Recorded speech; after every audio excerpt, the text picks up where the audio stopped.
ആ 750 കോടി രൂപ സർക്കാർ എന്ത് ചെയ്തു? കഴിഞ്ഞ കുറച്ച് നാളുകളായിട്ട് മാധ്യമങ്ങളിലും സമൂഹ മാധ്യമങ്ങളിലും ഒക്കെയായി ഉയർന്നു വരുന്ന ഒരു ചോദ്യമാണിത്. മുണ്ടക്കൈ ചൂരൽമലയിൽ ദുരിതബാധിതരായവരെ ജീവിതത്തിലേക്ക് കൈപിടിച്ചുയർത്തുന്നതിനായി മുഖ്യമന്ത്രിയുടെ ദുരിതാശ്വാസ നിധിയിലേക്ക് ജനങ്ങൾ നൽകിയ തുകയുടെ കാര്യമാണ് പറയുന്നത്. ശരിക്കും ആ 750 കോടി സർക്കാർ എന്ത് ചെയ്തു? 4 ആൾ കൂടുന്നിടത്ത് ആളാവാൻ വേണ്ടി ഈ ചോദ്യം ഉന്നയിക്കുന്നവരുൾപ്പെടെ ഇനി പറയാൻ പോകുന്നത് കേൾക്കണം. CMDRFിലേക്ക് ലഭിച്ചത് 770 കോടി 76 ലക്ഷം രൂപയാണ്. അതിൽ 351 കോടി രൂപ ഉപയോഗിച്ച് ടൗൺഷിപ്പ് വരികയാണ്. അതിന്റെ പ്രവൃത്തികൾ പുരോഗമിക്കുകയാണ്. അതിന്റെ ആദ്യഘട്ടം ഡിസംബർ ജാനുവരി മാസം കൊണ്ട് പൂർത്തീകരിക്കും. 402 കുടുംബങ്ങളെയാണ് വീടും സ്ഥലവും നഷ്ടപ്പെട്ട ആളുകളായിട്ട് സർക്കാർ ലിസ്റ്റ് ചെയ്തിട്ടുള്ളത്. ഇവർക്കാണ് ടൗൺഷിപ്പിൽ വീട് വെച്ച് നൽകുക.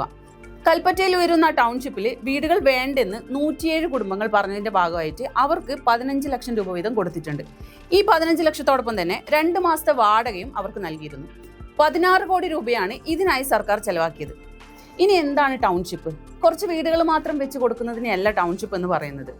ഒരു പുതിയ ടൗൺ തന്നെ അവിടെ നിർമ്മിക്കുകയാണ്. അതായത് ഹെൽത്ത് സെന്ററുകൾ, സ്കൂൾ, അംഗൻവാടി, അങ്ങനെ അവിടെ ഒരു പുതിയ ടൗൺ തന്നെ കെട്ടിപ്പടുക്കുകയാണ്. നമുക്കറിയാം, ജീവിച്ച് തുടങ്ങുമ്പോൾ നമുക്കൊരു വീട് വേണം, ശരിയാണ്. പിന്നെ ജീവിച്ച് മുന്നോട്ട് പോകുമ്പോൾ ഇതൊക്കെയും നമുക്ക് ആവശ്യമാണല്ലോ. സ്വാഭാവികമായിട്ട് ഒരു നഗരത്തിൽ ഇതിൻ്റെയൊക്കെ ആവശ്യം വരുന്നുണ്ട്. ടൗൺഷിപ്പ് പദ്ധതിയുടെ ഭാഗമായിട്ട് 410 റെസിഡൻഷ്യൽ യൂണിറ്റുകൾ, പൊതു കെട്ടിടങ്ങൾ, റോഡുകൾ, ജലവിതരണം, മലിനജല സംവിധാനങ്ങൾ, വൈദ്യുതി, അടിസ്ഥാന സൗകര്യങ്ങൾ, ലാൻഡ്സ്കേപ്പിംഗ് എന്നിവയാണ് ഉൾപ്പെടുത്തിയിട്ടുള്ളത്.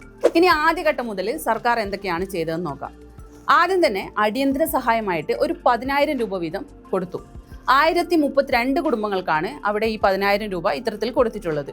1 കോടി 3 ലക്ഷം രൂപയാണ് ഇതിനായിട്ട് സർക്കാർ ചെലവഴിച്ചത്. പിന്നെ മരിച്ചവരുടെ ആശ്രിതർക്ക് സാധാരണ 4 ലക്ഷമാണ് കൊടുക്കാറുള്ളത്. പക്ഷെ ഇവിടെ 6 ലക്ഷം രൂപ കൊടുത്തു. കൂടാതെ ആളുകളുടെ ചികിത്സാ ചെലവുകളും മറ്റു ചെലവുകളും എല്ലാം സർക്കാർ തന്നെയാണ് വഹിച്ചത്. പിന്നെ ക്യാമ്പുകളിൽ നിന്നും ഈ ആളുകളെ വാടക കെട്ടിടങ്ങളിലേക്ക് മാറ്റി. അവർക്കിപ്പോഴും സർക്കാർ വാടക കൊടുത്തുകൊണ്ടിരിക്കുകയാണ്. 6000 രൂപ വീതമാണ് വാടകയായിട്ട് നൽകുന്നത്.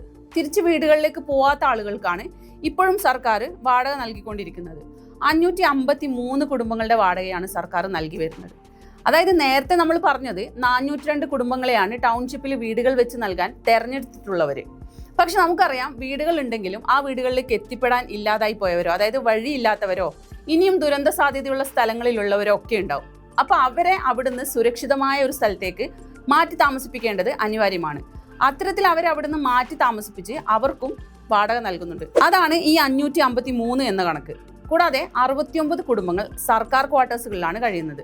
അപ്പോൾ അവർക്ക് വാടക എന്നത് നൽകേണ്ടതില്ല. ഇനി മേപ്പാടി പഞ്ചായത്തിൽ SACI സ്കീം പ്രകാരം പൊതുമരാമത്ത് വകുപ്പ്, കേരള വാട്ടർ അതോറിറ്റി, KSEB എന്നിവ മുഖേന പദ്ധതികൾ നടപ്പിലാക്കുന്നുണ്ട്. ഇതിനായി വിവിധ പ്രവൃത്തികൾക്കായി 322.94 കോടി രൂപയുടെ ഭരണാനുമതി സംസ്ഥാന സർക്കാർ നൽകിയിട്ടുണ്ട്. ഇനി അവിടെയുള്ള ദുരിതബാധിതരായിട്ടുള്ള ആൾക്കാരുടെ ജീവിതമാർഗം അതാത് പ്രദേശങ്ങളിലെ തൊഴിലുറപ്പ് രീതിക്ക് അനുസരിച്ചിട്ടാണ് അവർക്ക് ആ വേതനം നൽകുക.